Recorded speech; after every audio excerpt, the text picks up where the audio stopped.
വീണ്ടും സ്വാഗതം ന്യൂസ് തിയേറ്ററിലേക്ക്. മേഘാലയയിലെ ഖനിയിൽ കുടുങ്ങിയ എല്ലാവരുടെയും മരണം ഇതിനകം തന്നെ സർക്കാർ ഔദ്യോഗികമായി സ്ഥിരീകരിച്ചു കഴിഞ്ഞിരിക്കുകയാണ്. ഇനി പുറത്തെടുക്കേണ്ടത് അവരുടെ ശവശരീരങ്ങളാണ്. അത് പുറത്തെടുക്കുന്നതിന് വലിയ സഹായം വേണമെന്ന് അവർ അഭ്യർത്ഥിക്കുകയും ചെയ്തിരിക്കുന്നു. NDRFിൻ്റെ അടക്കം സഹായം അഭ്യർത്ഥിച്ചിരിക്കുകയാണ്. നമുക്കറിയാം, മേഘാലയ കഴിഞ്ഞ കുറേ ദിവസങ്ങളായി വളരെ ആശങ്കാജനകമായ ഒരു സാഹചര്യത്തിലൂടെ പോവുകയായിരുന്നു അതിൻ്റെ രക്ഷാപ്രവർത്തനം. പക്ഷേ അത് ഒരാളെപ്പോലും രക്ഷിക്കുക എന്ന നിലയിൽ അത് വിജയിപ്പിക്കാൻ കഴിഞ്ഞിട്ടില്ല എന്നാണ് ഏറ്റവും വലിയ ദുരന്ത യാഥാർത്ഥ്യം. വേണ്ട സംവിധാനങ്ങളൊന്നും അവിടെ എത്തിക്കാനോ അല്ലെങ്കിൽ ആ സംഭവത്തിന് വലിയൊരു പ്രാധാന്യം കൊടുത്ത് സാധ്യമായ മുഴുവൻ സിസ്റ്റവും ഉപയോഗിച്ചുകൊണ്ട് അവരെ രക്ഷപ്പെടുത്താൻ ശ്രമിച്ചില്ല എന്ന വിമർശനം ഇതിനകം തന്നെ ഉയർന്നു കഴിഞ്ഞിട്ടുണ്ട്. അതിൽ കുറച്ചൊക്കെ സത്യവുമുണ്ട് എന്ന് വിചാരിക്കണം. കാരണം ഇത്രയധികം ടെക്നോളജി പുരോഗമിച്ച ഒരു കാലത്ത് ഇതിനേക്കാൾ വലിയ സങ്കീർണമായ ഖനികളിലും മറ്റും പെട്ടുപോയവരെ ലോകത്തെ പല പ്രധാനപ്പെട്ട രാജ്യങ്ങളും സമയമെടുത്തെങ്കിലും രക്ഷിക്കുന്ന ഒരു കാലത്താണ് നമ്മൾ ജീവിക്കുന്നത്. അങ്ങനെ ഇരിക്കെ ഇന്ത്യ പോലെയുള്ള വലിയ സംവിധാനങ്ങളുള്ള ഒരു രാജ്യം ഇങ്ങനെ കുടുങ്ങിപ്പോയ 15 പേരിൽ ഒരാളെങ്കിലും രക്ഷപ്പെടുത്താൻ കഴിയാത്ത വിധം ദൗർഭാഗ്യകരമായി ഇങ്ങനെ ദുർബലപ്പെട്ടു പോയി എന്നത് ഏതെങ്കിലും ഒരു നമ്മുടെ ഒരു കേവല നിർഭാഗ്യമായി മാത്രം കണ്ടാൽ പോരാ, അത് നമ്മുടെ വീഴ്ച കൂടിയാണ് എന്ന വിമർശനം പല കേന്ദ്രങ്ങളും ഉയർന്നുണ്ട്. രാഹുൽ ഗാന്ധി അടക്കമുള്ള പ്രധാനപ്പെട്ട ആളുകൾ ഇക്കാര്യത്തിലുള്ള സർക്കാരിൻ്റെ വീഴ്ചയ്ക്കെതിരെ നിശിതമായ വിമർശനം ഉന്നയിച്ച് രംഗത്ത് വരികയും ചെയ്തിട്ടുണ്ട്. സർക്കാരിന് ഉപയോഗിക്കാൻ കഴിയുമായിരുന്ന, നമ്മുടെ സംവിധാനങ്ങൾക്ക് ഉപയോഗിക്കാൻ കഴിയുമായിരുന്ന അത്ര സിസ്റ്റം അവിടെ ഉപയോഗിക്കാൻ കഴിഞ്ഞിട്ടില്ല എങ്കിൽ അവരെ നമ്മൾ കൊലയ്ക്ക് കൊടുത്തതാണെന്ന് തന്നെ കടത്തി പറയേണ്ടി വരികയും ചെയ്യും. ഏതായാലും മേഘാലയ ആ ദുരന്തം സംഭവിച്ചു കഴിഞ്ഞിരിക്കുന്നു. അവരുടെ ശവശരീരങ്ങളെങ്കിലും ഇനി പുറത്തെടുക്കാൻ കഴിയും വിധം നമുക്ക് നമ്മുടെ ഈ പറയുന്ന ഉപകരണങ്ങളും സംവിധാനവും ഇച്ഛാശക്തിയും ഉപയോഗിക്കാൻ കഴിയട്ടെ എന്ന് പ്രത്യാശിക്കാം.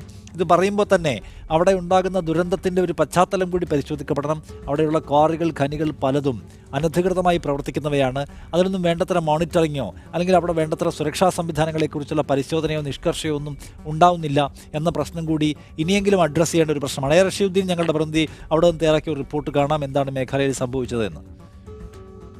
ഡിസംബർ 13-നാണ് ഈസ്റ്റ് ജയന്തിയ ഹിൽസ് മേഖലയിൽപ്പെടുന്ന ലുംതാരിയിലെ സാൻ ഗ്രാമത്തിലെ ഈ ഖനിയിൽ വെള്ളം കയറുന്നത്.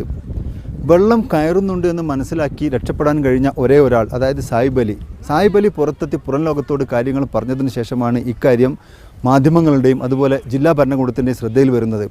എന്നാൽ ജില്ലാ ഭരണകൂടം പറഞ്ഞത് സാഹിബ് അലിയോടൊപ്പം 5 പേർ കൂടി രക്ഷപ്പെട്ടിട്ടുണ്ട് എന്നാണ്. പക്ഷേ അവരിൽ ആരും തന്നെ ഇതുവരെ എന്താണ് സംഭവിച്ചതെന്ന വിശദീകരണവുമായി പുറത്തു വന്നിട്ടില്ല. നമുക്ക് മനസ്സിലാക്കാൻ കഴിയുന്ന വളരെ പ്രധാനപ്പെട്ട ഒരു കാര്യം, ഡിസംബർ 13-ന് ഇത്ര ഭീകരമായ ഒരു സംഭവം ഉണ്ടായതിനു ശേഷം പോലും ഈ ഡിജിറ്റൽ യുഗത്തിൽ കത്തയക്കുകയാണ്. അതായത് രക്ഷപ്പെടുത്താനുള്ള പമ്പുകൾക്ക് വേണ്ടി, വെള്ളം വറ്റിച്ച് കളയാനുള്ള പമ്പുകൾക്ക് വേണ്ടി കത്തയക്കുകയാണ് ജില്ലാ ഭരണകൂടം ചെയ്തത്. ഈ കത്തുകൾ എത്തുന്നതിന് മുമ്പ് തന്നെ ടെലിവിഷൻ മാധ്യമങ്ങളിലൂടെ ഇങ്ങനൊരു വിവരം പുറത്തായതിനെ തുടർന്നാണ് മീഡിയയും അതുപോലെ മനുഷ്യാവകാശ സംഘടനകളും വിഷയത്തിൽ ഇടപെടുകയും വളരെ കാര്യക്ഷമമായ രീതിയിൽ പിന്നീട് അങ്ങോട്ട് കാര്യങ്ങൾ പുരോഗമിക്കുകയും ചെയ്തത്. പക്ഷേ അതിനകം ഏകദേശം 15 ദിവസത്തോളം കഴിഞ്ഞു പോയിരുന്നു. ഇവർ ആസാമിൽ നിന്ന് വന്നവരായിരുന്നു. ഈസ്റ്റ് ഗാരോ ഹിൽ സ്വദേശികളായിരുന്നു കൂടുതലും ഉണ്ടായിരുന്നത്. ഇത്തരത്തിലുള്ള സംഭവങ്ങൾ നിരന്തരമായി ഖനികളിൽ ഉണ്ടാവുന്നുണ്ട്. ഖനികൾ നേരെ ഭൂമിക്ക് താഴേക്ക് കുഴിക്കുകയും എന്നിട്ട് സമാന്തരമായി ഖനികളിൽ നിന്ന് എലിമടകൾ തുറക്കുകയും ചെയ്താണ് കൽക്കരി ഖനനം ഈ മേഖലയിൽ നടക്കുന്നത്. അപ്പോൾ ഇത് നിയമം മൂലം ദേശീയ ഹരിത ട്രൈബ്യൂണൽ 2014-ൽ നിരോധിച്ച കാര്യമായിരുന്നു. എന്നിട്ടും സർക്കാരിനോ അല്ലെങ്കിൽ ഇവിടെയുള്ള ഭരണകൂട ഉദ്യോഗസ്ഥ മേഖലയിൽ പ്രവർത്തിക്കുന്ന ആളുകൾക്കോ ഈ നിയന്ത്രണം കാര്യക്ഷമമായി നടപ്പിലാക്കാൻ മേഘാലയയിൽ കഴിഞ്ഞിട്ടില്ല. ഇതിന് പ്രധാന കാരണമായി പറയപ്പെടുന്നത്, ഒന്ന്, ഈ കൽക്കരി മേഖലയിൽ പ്രവർത്തിക്കുന്ന ആളുകളെല്ലാം തന്നെ വളരെ വലിയ തോതിൽ രാഷ്ട്രീയ പിൻബലമുള്ളവരാണ്. ഇവിടുത്തെ മിക്ക ഉദ്യോഗസ്ഥന്മാർക്കും ഈ ഖനികളുമായി ബന്ധമുണ്ട്.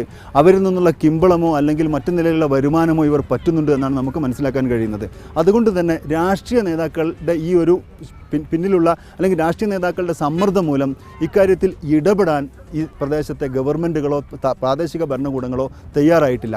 ഇപ്പോൾ ഏറ്റവും ഒടുവിൽ സുപ്രീം കോടതിയുടെ ഉത്തരവിനെ തുടർന്നാണ് ഇക്കാര്യത്തിൽ എന്തെങ്കിലും ഒന്ന് ചെയ്യാൻ ജില്ലാ ഭരണകൂടവും അതുപോലെ സംസ്ഥാന സർക്കാരും തയ്യാറായത്. നമുക്ക് മനസ്സിലാക്കാൻ കഴിഞ്ഞത് ദേശീയ ഹരിത ട്രൈബ്യൂണൽ തന്നെ കാര്യം ഗൗരവത്തിലെടുക്കുകയും 100 കോടി രൂപ സംസ്ഥാന സർക്കാരിന് പിഴ ചുമത്തുകയും ചെയ്തു. പക്ഷേ ഇങ്ങനെയെല്ലാം സംഭവിക്കുന്നതിനിടയിലും നീട്ടിക്കാൻ പോലും കഴിഞ്ഞിട്ടില്ല.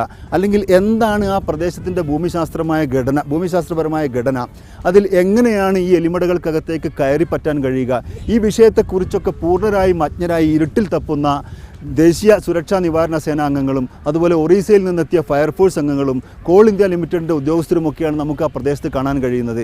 ഈ മൈനുകൾ ഭൂമിക്കടിയിൽ പരസ്പരം കെട്ടുപിണഞ്ഞ് കിടക്കുന്നത് കൊണ്ട് തന്നെ തൊട്ടടുത്ത ലിറ്റിൻ നദിയിൽ നിന്ന് വെള്ളം കയറിയാൽ ഈ ഒരു വലിയ കിലോമീറ്റർ കണക്കിനുള്ള ഏരിയ ഒന്നാകെ മൈനുകൾക്കകത്തേക്ക് ഖനിക്കകത്തേക്ക് വെള്ളം കയറുകയാണ് ചെയ്യുന്നത്.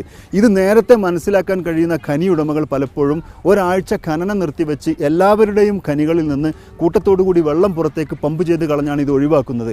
എന്നാൽ രക്ഷാപ്രവർത്തനത്തിൽ ഏർപ്പെട്ട ജില്ലാ ഭരണകൂടം ഈ ഖനി ഉടമകളെ വിളിച്ചു വരുത്തുകയോ അവരുമായി ചേർന്നുകൊണ്ട് രക്ഷാപ്രവർത്തനം നടത്താൻ ശ്രമിക്കുകയോ ചെയ്യുന്നത് നമുക്ക് കാണാൻ കഴിയുന്നില്ല. അതിന് പറയപ്പെടുന്ന ഒരു കാരണം ഇത് അനധികൃത ഖനനമായതുകൊണ്ട് തന്നെ അവരെല്ലാം ഒളിവിൽ പോയിരിക്കുന്നു.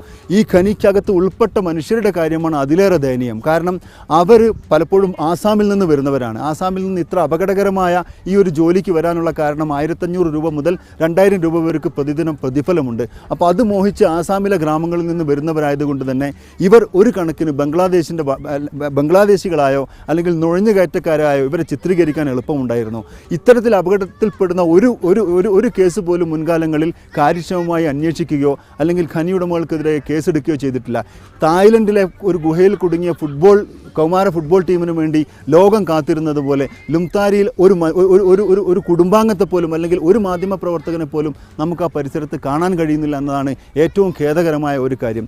മനുഷ്യാവകാശങ്ങളെക്കുറിച്ചുള്ള അങ്ങേയറ്റം നിസ്സംഗമായ ഒരു നിലപാടാണ് ഒരു പക്ഷേ ഈ ഒരു സംഭവത്തിൽ നമ്മുടെ കേന്ദ്ര സർക്കാർ ഉൾപ്പെടെ സംസ്ഥാന സർക്കാർ ഉൾപ്പെടെയുള്ള എല്ലാ ഏജൻസികളും പുലർത്തുന്നത് എന്ന് പറയേണ്ടി വരുന്നുണ്ട്. റഷീദുദ്ദീൻ മേഘാലയയിൽ തയ്യാറാക്കിയ റിപ്പോർട്ടാണ് കണ്ടത്.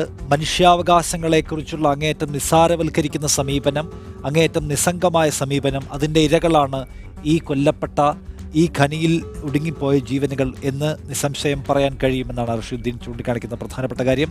ലോകരാഷ്ട്രങ്ങൾക്ക് മുൻപിൽ ഒരുപാട് കുതിച്ചു മുന്നോട്ട് പോയി, ഒരുപാട് ടെക്നോളജിയിൽ വളർച്ചയുണ്ടായി, ഒരുപാട് സാങ്കേതിക രംഗത്ത് മുന്നേറ്റം ഉണ്ടാക്കിയെന്ന് അവകാശപ്പെടുന്ന ഒരു രാഷ്ട്രത്തിന് തലകുനിച്ച് നിൽക്കാം മേഘാലയയിലെ ഈ ദുരന്തത്തിന് മുൻപിൽ.